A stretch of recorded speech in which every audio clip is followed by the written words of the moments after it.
മകളെ,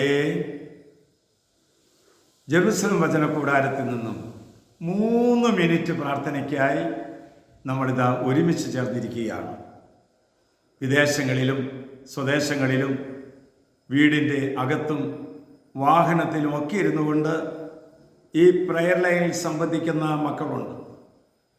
ശ്രദ്ധിക്കണേ, നമ്മൾ ഇടപഴകുന്നവർ നല്ലവരുണ്ടാകാം, തിന്മ ചെയ്യുന്നവരുണ്ടാകാം, നിഷ്കളങ്കരുണ്ടാകാം, നമ്മെ കുരുക്കിൽ കുടുക്കുന്നവരുണ്ടായിരിക്കാം. അത് വിവേചിച്ചറിയാനുള്ള ജ്ഞാനമാണ് ഓരോ വചനത്തിലൂടെ ദൈവമായ കർത്താവ് നമുക്ക് തരുന്നത്. ഇന്നത്തെ വചനം നമുക്ക് കേൾക്കണ്ടേ? ഇന്ന് കർത്താവ് തരുന്ന വചനം 26-ാം സങ്കീർത്തനം 7-ാം തിരുവാക്യം. ഞാൻ ഉച്ചത്തിൽ കൃതജ്ഞതാ സ്തോത്രം ആലപിക്കുന്നു, അവിടുത്തെ അത്ഭുതകരമായ സകല പ്രവൃത്തികളെയും ഞാൻ പ്രഘോഷിക്കുന്നു. 2 കാര്യമാണ് പറഞ്ഞത്. ദൈവം നൽകിയ അനുഗ്രഹങ്ങളെ നന്ദി പറഞ്ഞ് ഉച്ചത്തിൽ അവിടുത്തെ സ്തോത്രം ചെയ്യുന്നു, അവിടുത്തെ മഹത്വപ്പെടുത്തുന്നു. അത് നിഷ്കളങ്കൻ്റെ പ്രാർത്ഥനയാണ്.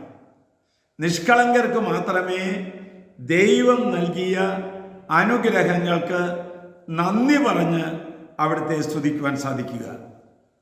നന്ദിയില്ലാത്തൊരു ജീവിതം അത് വലിയ പാതകമാണ്, അപരാധമാണ്, പാപമാണ്. നമ്മൾ ദൈവത്തോട് നന്ദിയുള്ളവരായിരിക്കണം. നമ്മൾ മാതാപിതാക്കന്മാരോട് നന്ദിയുള്ളവരായിരിക്കണം. സഭയോട് നന്ദിയുള്ളവരായിരിക്കണം.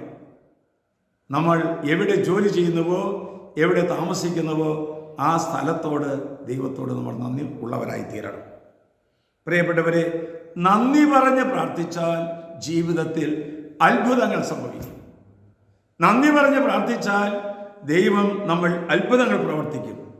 നന്ദി പറയുമ്പോൾ എന്താ സംഭവിക്കുന്നത്? പരാതികൾ വിട്ടുപോകും, സന്തോഷത്തോടുകൂടി ജീവിക്കാൻ സാധിക്കും, ദൈവത്തോട് അടുത്തു വരുന്ന അനുഭവം ഉണ്ടാകും. ആശ്വാസപ്രദമായ രാത്രി, പ്രതീക്ഷാനിർഭരമായ പ്രഭാതം, സൽപ്രവർത്തികൾ നിറഞ്ഞ ദിവസം നൽകി ഈ ശുശ്രൂഷയിൽ പങ്കെടുക്കുന്ന എല്ലാവരെയും നീ അനുഗ്രഹിക്കണമേ. നമ്മുടെ കർത്താവ് യേശു മിശിഹായുടെ കൃപയും പിതാവായ ദൈവത്തിൻ്റെ സ്നേഹവും പരിശുദ്ധാത്മന്റെ സഹവാസവും നാം എല്ലാവരോടും കൂടി ഉണ്ടായിരിക്കട്ടെ. നിഷ്കളങ്കന്റെ പ്രാർത്ഥന പോലെ നമ്മുടെ പ്രാർത്ഥനകൾ കൃതജ്ഞതാ സ്തോത്രം ആലപിക്കുന്നതാകട്ടെ, ഇപ്പോഴും എപ്പോഴും എന്നേക്കും. ആമേൻ.